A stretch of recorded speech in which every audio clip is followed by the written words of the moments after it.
ফাঁসি চাই হাদির খুনির ফাঁসি চাই, ফাঁসি চাই হাদির খুনির ফাঁসি চাই।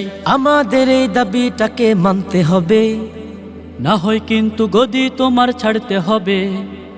আমাদের এই দাবিটাকে মানতে হবে, না হয় কিন্তু গদি তোমার ছাড়তে হবে।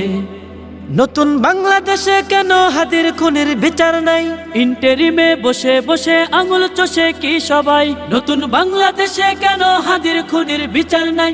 ইন্টেরিমে বসে বসে আঙুল চষে কি সবাই? জেগে ওঠো জেগে ওঠো জেগে ওঠো, জেগে ওঠো জেগে ওঠো জেগে ওঠো। ও হো হো ও হো হো হো। বিচার চাই হাদির খুনির বিচার চাই, বিচার চাই হাদির খুনির বিচার চাই। আমাদের এই দাবিটাকে মানতে হবে, না হয় কিন্তু গদি তোমার ছাড়তে হবে। আমাদের এই দাবিটাকে মানতে হবে, না হয় কিন্তু গদি তোমার ছাড়তে হবে।